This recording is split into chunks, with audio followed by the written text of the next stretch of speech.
Welcome to the Rim Break Rodeo. We hope this video helps. You start by creating a focused file and saving it immediately because losing work wastes time. Once saved, set page layout and margins so rows and columns print correctly. This avoids reformatting later. Make sure auto-save is on or save every few minutes. This protects against crashes. If you expect edits from others, turn on track changes now.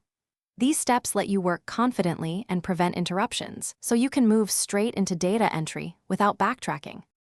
You should structure data before typing lots of entries, because a good layout speeds every later step. Start by labeling headers in row 1 and freeze panes so headers remain visible. Once done, format each column for its type, dates, currency, percentages, so formulas behave predictably. Convert the range to a table with Ctrl+T.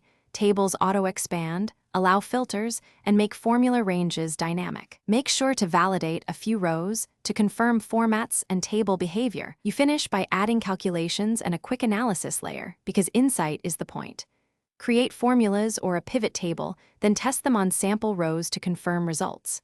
Once done, apply conditional formatting to flag outliers or missing values so reviewers focus on what matters. Clean up, hide helper columns, lock cells if needed, then save the final XLSX and export a PDF for sharing. If formulas look wrong, check cell formats first. Mismatched types cause most errors. Thanks for watching. Consider subscribing if we helped you.